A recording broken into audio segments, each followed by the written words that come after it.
ভিডিঅ'টোত Indian history বা যেটো মেডিয়েভেল পিৰিয়ড আছে মোগল এম্পায়াৰৰ ওপৰত কিছুমান গুৰুত্বপূৰ্ণ প্ৰশ্ন বা এমচিকিউ ডিসকাস কৰিবলৈ গৈ আছো মই আগতেও এটা ভিডিঅ' দিছো মোগল এম্পায়াৰৰ ওপৰত যদি আপোনালোকে চোৱা নাই চাই ল'ব পাৰিব মই এই ভিডিঅ'ৰ ডেসক্ৰিপচনত লিংকটো দি দিম সো আমি যিমানবোৰ কোৱেশ্চন ডিসকাস কৰিম এক্সাম ওৰিয়েন্টেড হয় সো আশা কৰিছো এই ভিডিঅ'টো আপোনালোকৰ বাবে হেল্পফুল হ'ব সো আজি আমাৰ ভিডিঅ'টো কন্টিনিউ কৰিছো বুলো আজি আমাৰ প্ৰথম প্ৰশ্নটো হ'ল between which of the following pairs was the battle of Haldighati fought মানে তলত উল্লেখ কৰা কাৰকাৰ মাজত হালদিঘাটি যুদ্ধটো হৈছিল হেতু দিছে তাৰে কাৰেক্ট আনসাৰটো হ'ব আকবৰ এণ্ড হিমুৰ মাজত এই হালদিঘাটি যুদ্ধটো হৈছিল আৰু এই হালদিঘাটি যুদ্ধটো বা বেটেলটো কেতিয়া হৈছিল ইন 1576 ত মনত ৰাখিব এই 1576 ত বেটেল অফ হালদিঘাটি যুদ্ধটো হৈছিল কাৰকাৰ মাজত আকবৰ আৰু হিমুৰ মাজত okay Our second question to hold who was the Sikh guru to be slaughtered by Aurangzeb? Aurangzebor tolor kunjon Sikh guru Aurangzebe ki korisile hotya koraisile hedu dise tar correct answer to hobo option B Tej Bahadur ki korisile ei Sikh guru asile Tej Bahadur ei Sikh guru jonok Aurangzebe hotya koraisile okay monot rakhibo etu Our next question to hold who among the following shifted the capital of the empire from the Agra to Delhi মানে তলৰ কোনজন এম্পায়াৰে বা সম্ৰাটে মোগলৰ capital আগ্ৰাৰ পৰা যেটো দিল্লীত shift কৰিছিল আগতে মানে কি হৈছে মোগল যিবোৰ মোগলৰ কি আছিল ক্যাপিটেলখন আগ্ৰা আছিল আগত তাৰ পিছত দিল্লীখনত শিফট কৰিছে তো প্ৰশ্ন হেতুৱে দিছে আগ্ৰাৰ পৰা দিল্লীটো কেতিয়া শিফট কৰিছিল ক্যাপিটেল হিচাপে সো কাৰেক্ট आंसर তো হ'ব কোনে কৰিছিল হেতু হ'ব অপচন বি সো শাহজাহানে কি কৰিছিল ক্যাপিটেল আগ্ৰাৰ পৰা দিল্লীত শিফট কৰিছিল কেতিয়া কৰিছিল 19 এপ্ৰিল মই এটা মানে ডেটটো লিখি দিছো 19 এপ্ৰিল 1638 ত আগ্ৰাৰ পৰা দিল্লীত শিফট কৰিছিল ক্যাপিটেল হিচাপে ওকে মনত ৰাখিব এটো ভেৰি ভেৰি ইম্পৰ্টেন্ট কোৱেশ্চন হয় এক্সামত প্ৰায় আহে Our next person to hold who was the architect who designed Taj Mahal মানে কোনজন আৰ্কিটেক্টে তাজ মহলৰ ডিজাইন কৰিছিল সো কারেক্ট आंसर তো হ'ব অপচন ডি উস্তাদ ইছায়ে এইজন হল আৰ্কিটেক্ট আছিল আৰু এই আৰ্কিটেক্ট জনে তাজ মহলৰ ডিজাইন কৰিছিল ওকে মনত ৰাখিব আৰু এই উস্তাদ ইছাক কি কৰিছিল মানে কি নামেৰে জনা গৈছিল মই ইয়াতে নামটো ফুল নাম কেতিয়াবা এক্সামত মানে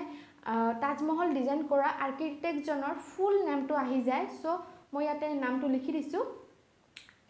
উস্তাদ ইছাৰ ফুল নামটো হ'ল উস্তাদ আহমদ লাহাউৰি ওকে লাহাউৰি মনত ৰাখিব উস্তাদ আহমদ লাহাউৰি হিচাপেও জনা যায় আৰু ইছা এজন কোন আছিল উস্তাদ ইছা এজন পাৰ্সিয়ান আৰ্কিটেক্ট আছিল আৰু এটা কথা মই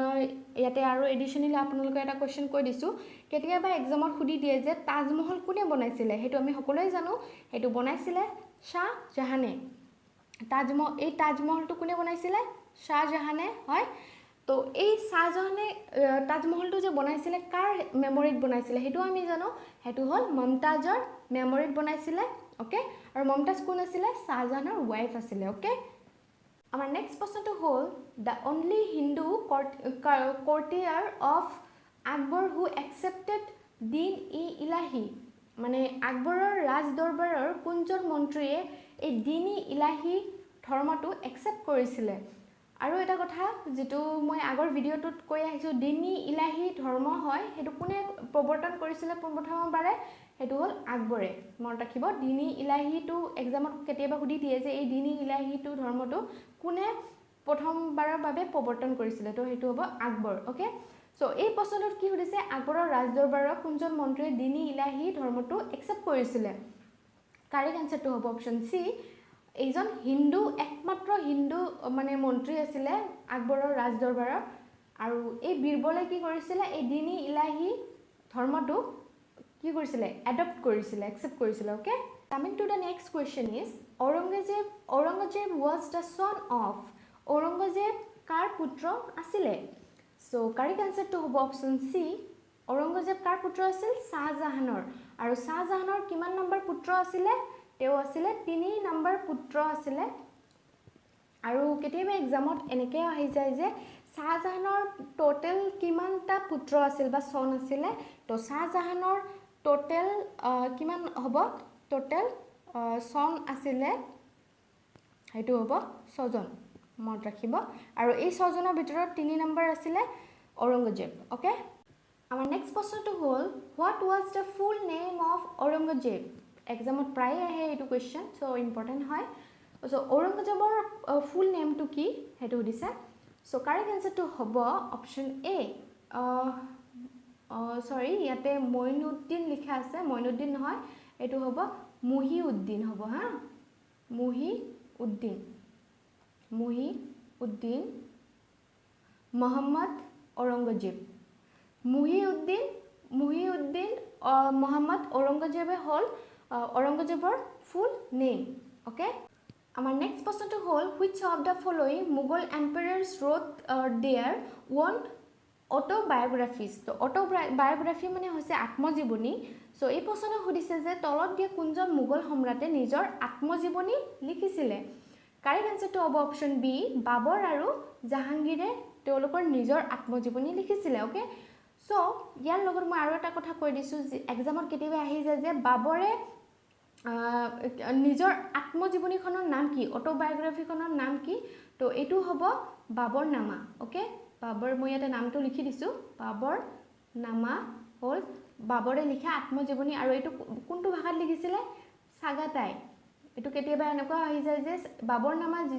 যিটো বাবৰে লিখিছিলে এটো কোনটো ভাষাত লিখা আছে সাগাতাই ল্যাঙ্গুৱেজত লিখা আছিল ওকে এটো সাগাতাই ল্যাঙ্গুৱেজত লিখা আছে মনত ৰাখিব আৰু জাহাংগীৰে যেটো তেওঁৰ নিজৰ অটোবায়োগ্ৰাফিখন লিখিছিলে হেতু হ'ল টুজুক ই জাহাংগীৰী ওকে টুজুকি জাহাংগীৰী আৰু এই টুজুকি জাহাংগীৰীখন কোনটো ভাষাত লিখিছিলে পাৰ্চিয়ান ওকে মনত ৰাখিব পাৰ্চিয়ান সো এই কেটা মনত ৰাখিব ওকে আমাৰ নেক্সট প্ৰশ্নটো হ'ল which Mughal emperor gave land for the construction of the golden temple at Amritsar মানে ইয়াতে প্ৰশ্ন সুধিছে যে কোনজন মুঘল সম্ৰাটে অমৃতসৰৰ যেটো গোল্ডেন টেম্পল আছে হেতুৰ কাৰণে কনষ্ট্ৰাকচনৰ বাবে মাটি দিছিলে ল্যান্ড গিভ কৰিছিলে মানে মাটি দিছিলে হেতু দিছে সো কাৰেক্ট আনসাৰটো হ'ব অপচন বি আকবৰে দিছিলে যেটো আমাৰ গোল্ডেন টেম্পল অমৃতসৰত আছে তাৰ কাৰণে কনষ্ট্ৰাকচনৰ বাবে মাটি দিছিলে সো আমি ইয়াৰ লগত দুটা কথা জানিলো যেটো হ'ল গোল্ডেন টেম্পলটো ক'ত আছে গোল্ডেন টেম্পলটো আছে অমৃতসৰত ওকে অমৃতসৰত আছে আৰু কনষ্ট্ৰাকচন এই গোল্ডেন টেম্পলটো অমৃতসৰত যেটো আছে হেতু কনষ্ট্ৰাকচন কৰিবৰ বাবে কোনজন মুঘল এম্পায়াৰে মাটি দিছিলে হেতু হ'ল আকবৰে ওকে দেন আমাৰ নেক্সট প্ৰশ্নটো হ'ল who was the author of Humayun Nama Humayun নামাৰ author বা লিখক কোন আছিল হেতু দিছে সো কাৰেক্ট আনসাৰটো হ'ব অপচন বি গুলবদন বেগম মানে এই হুমায়ুন নামাখন কোনে লিখিছিলে গুলবদন বেগমে লিখিছিলে আৰু এটো ভেৰি ভেৰি ইম্পৰ্টেন্ট কোৱেশ্চন হয় এক্সামত প্ৰায় আহে ওকে আমাৰ নেক্সট প্ৰশ্নটো হ'ল হু ৰোট টুজুক-ই বাবৰি সো টুজুক-ই বাবৰিখন কোনে লিখিছিলে হেতু সুধিছে কাৰেক্ট আনসাৰটো হ'ব অপচন সি বাবৰে লিখিছিলে দেন আমাৰ নেক্সট প্ৰশ্নটো হ'ল what was the original name of Jahangir জাহাংগীৰৰ প্ৰকৃত নামটো কি আছিল হেতু দিছে তাৰ কাৰেক্ট আনসাৰটো হ'ব সালিম মানে জাহাংগীৰৰ প্ৰকৃত নেম বা অৰিজিনাল নেমটো আছিল সালিম আৰু জাহাংগীৰ কাৰ পুত্ৰ আছিল হেতু হ'ল আকবৰৰ পুত্ৰ আছিল মনত ৰাখিব আকবৰৰ পুত্ৰ আছিল জাহাংগীৰ আৰু এই আকবৰে জাহাংগীৰক কেতিয়াবা শেখু বাবা বুলিও মাতিছিলে ওকে মনত ৰাখিব শেখু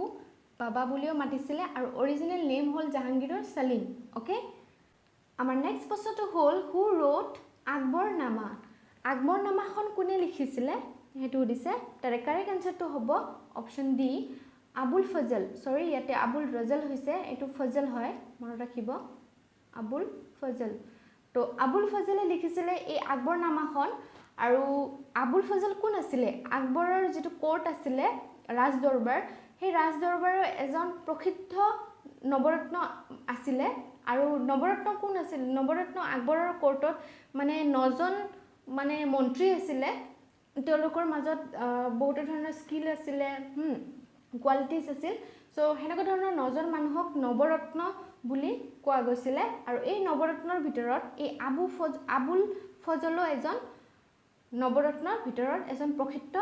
ব্যক্তি আছিলে ওকে আৰু এই আবুল ফজলে কি লিখিছিলে আকবৰনামা আৰু এই কোৱেশ্চনটো ভেৰি ভেৰি ইম্পৰ্টেন্ট কোৱেশ্চন হয় আমাৰ নেক্সট প্ৰশ্নটো হৈছে what was the original name of Shershah so শেৰশাহৰ আসল নামটো কি বা অৰিজিনেল নামটো কি সুধিছে সো কাৰেক্ট আনসাৰটো হ'ব অপচন সি ফৰিদ বুলিও মানে কি শেৰশাহ যেটো উপাধিহে লৈছিলে আৰু শেৰশাহৰ অৰিজিনেল নেমটো হৈছে ফৰিদ বা আমি কেতিয়াবা এক্সামত অপচনত ফৰিদ খান থাকিব পাৰে ওকে মনত ৰাখিব ফৰিদ খান বুলিও জনা যায় সো ফৰিদ বা ফৰিদ খান কাৰ অৰিজিনেল নেম আছিলে শেৰশাহ ওকে আমাৰ নেক্সট প্ৰশ্নটো হ'ল what was the full name of Hemu হেমুৰ ফুল নেমটো কি সুধিছে তাৰ কাৰেক্ট আনসাৰটো হ'ব অপচন বি হেমু বিক্ৰমাদিত্য হ'ল হেমুৰ ফুল নেম সো মই ইয়াৰ প্ৰথম কোৱেশ্চনটোত কৈছিলো যে বেটেল অফ হালদিঘাটি যুদ্ধটো যে হৈছিলে আকবৰ আৰু হেমুৰ মাজত হৈছিলে আৰু হেমুৰ ফুল নেমটোৱে হৈছে হেমু বিক্ৰমাদিত্য আৰু এই হেমুৰ আৰু এটা মানে ফুল নেম কেতিয়াবা অপচনত থাকি যাব পাৰে যে হেমচন্দ্ৰ হেমুৰ জগত হেমচন্দ্ৰও থাকিব পাৰে ওকে হেমচন্দ্ৰ বিক্ৰমাদিত্য বুলি কোৱা হয় ওকে বিক্ৰমাদিত্য বুলি কোৱা হয় মনত ৰাখিব আমাৰ নেক্সট প্ৰশ্নটো হৈছে Akbar held his religious discussion in আকবৰে তেওঁৰ ধৰ্ম সম্পৰ্কীয় আলোচনা কত বা কোনটো জগাত কৰিছিলে বা কি বুলি জনা যায় হেতু দিছে যেটো মানে ধৰ্ম সম্পৰ্কীয় যিবিলাক ডিসকাশন আছিলে আকবৰে হেতু কোনটো জগাত কৰিছিলে হেতু দিছে সো কাৰেক্ট আনসাৰটো হ'ব অপচন সি ইবাদত খানা মানে এই ইবাদত খানা বুলি জনা যায় যেটো মানে আকবৰে ধৰ্ম সম্পৰ্কীয় আলোচনা কৰিছিলে আৰু এই ইবাদত খানাটো 1575ত বনাইছিল কোনে আকবৰে ওকে আমাৰ নেক্সট প্ৰশ্নটো হ'ল second battle of Panipat was fought between which two armies মানে দ্বিতীয় পানিপথৰ যুদ্ধটো কাৰ কাৰ মাজত হৈছিল হেতু দিছে সো মই যেটো ফাৰ্স্ট ভিডিও দিছিলো হেতু মোগল এম্পায়াৰৰ ওপৰত তাতে চাব মই প্ৰথম পানিপথৰ যুদ্ধ কথাও দিছিলো সো মই ইয়াতে আৰু নকও কেতিয়া হৈছিল আপোনালোকে চাই লব আৰু প্ৰথম যেটো ভিডিও দিছিলো হেনেকুৱা ধৰণৰ বহুত কোৱেশ্চন ইম্পৰ্টেন্ট হয় আৰু এই ইয়াৰ লগতো ৰিলেট আছে এই ভিডিওটোতো আপোনালোকে ৰিলেট কৰিব পাৰিব যে কোনজন কেতিয়া কি যুদ্ধ হৈছিল কি কেতিয়া কিমান চনত হৈছিল আপোনালোকে গম পাব ওকে সো এই প্ৰশ্নটোলৈ আহিছো এই প্ৰশ্নটোত কৈছে যে দ্বিতীয় পানিপথৰ যুদ্ধটো কাৰ কাৰ মাজত হৈছিল তাৰে কাৰেক্ট আনসাৰটো হ'ব অপচন সি আকবৰ আৰু হেমুৰ মাজত এই দ্বিতীয় যুদ্ধটো হৈছিল পানিপথৰ দ্বিতীয় যুদ্ধ হৈছিল আৰু হেমু মানে এটো আমি অলৰেডি কৈছোৱে হেমুৰ ফুল নেমটো কি আছিল হেমচন্দ্ৰ বিক্ৰমাদিত্য ওকে আৰু এই হেমচন্দ্ৰ বিক্ৰমাদিত্য আৰু আকবৰৰ মাজত দ্বিতীয় পানিপথৰ যুদ্ধটো হৈছিল কেতিয়া হৈছিল 1556ত হৈছিল আমাৰ নেক্সট প্ৰশ্নটো হ'ল Jahangir was the son of Jahangir কাৰ পুত্ৰ আছিল হেতু দিছে কাৰেক্ট আনসাৰটো সকে আপোনালোকে জানিবই মই অকন আগত ডিসকাস কৰি আহিলো তাৰ কাৰেক্ট আনসাৰটো হ'ব অপচন ডি আকবৰ মানে আকবৰৰ পুত্ৰ আছিল জাহাংগীৰ আৰু জাহাংগীৰৰ অৰিজিনেল নেম কি আছিল মই হেতু কৈ আহিছো হেতু হ'ল সলিম আছিল জাহাংগীৰৰ অৰিজিনেল নেমটো হ'ল সলিম আছিল হয় মই অকন আগত কৈ আহিছো আৰু সলিম কেতিয়া জন্ম হৈছিল 31 আগষ্টত মনত ৰাখিব 31 আগষ্ট 1569ত জন্ম হৈছিল ওকে আৰু আকবৰে জাহাংগীৰক কি নামেৰে মাতিছিল কৈছিলো শেখু বাবা বুলিও মাতিছিল আৰু জাহাংগীৰ আছিল কোন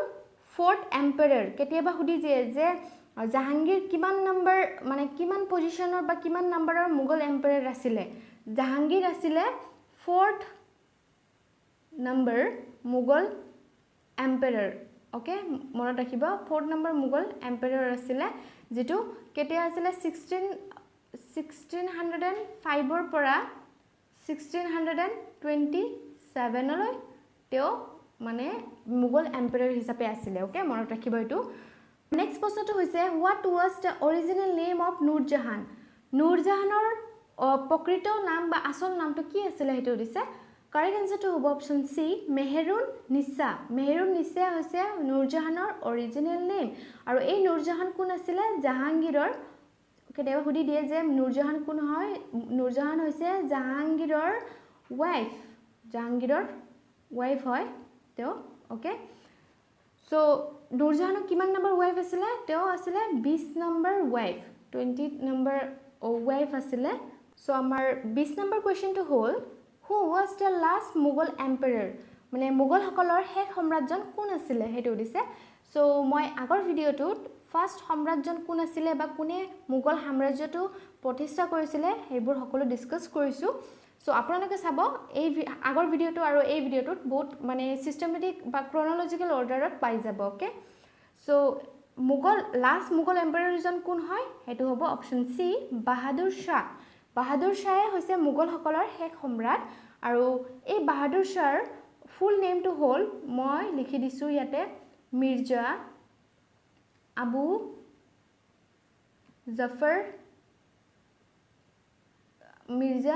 আবু জাফৰ সিৰাজউদ্দিন মোহাম্মদ বাহাদুৰ শাহ ওকে বাহাদুৰ শাহ সো বাহাদুৰ শাহ লাষ্ট এম্পায়াৰ আছিল মুঘল এম্পায়াৰ আছিল আৰু তেওঁৰ বাহাদুৰ শাহৰ কেতিয়াবা এক্সামত এনেকৈ আহিছে যে বাহাদুৰ শাহৰ ফুল নেমটো কি হয় হেতু হ'ল মিৰ্জা আবু জাফৰ সিৰাজউদ্দিন মোহাম্মদ বাহাদুৰ শাহ সো ফ্ৰেন্ডস আজি আমি 20টা কোৱেশ্চন ডিসকাস কৰিলো যেটো মুঘল এম্পায়াৰৰ ওপৰত আছিল আগতে যেটো বনাইছিলো হেতু যদি চোৱা নাই তেনেহলে চাব মই ভিডিও ডেসক্ৰিপচনত লিংকটো দি দিম আৰু আশা কৰিছো আপোনালোকৰ এই ভিডিও বিলাক মানে হেল্প হ'ব এক্সামত যেহেতুকে মই এক্সাম ওৰিয়েন্টেড কোৱেশ্চন বুৰে লৈ আহিছো সিলেক্টেড কৰি পেলাই সো আজিৰো ইমানেই ভিডিওটো ভাল লাগিলে লাইক কৰিব শেয়াৰ কৰিব আৰু সাবস্ক্ৰাইব কৰিব নাপাহৰিব so thanks for watching have a nice day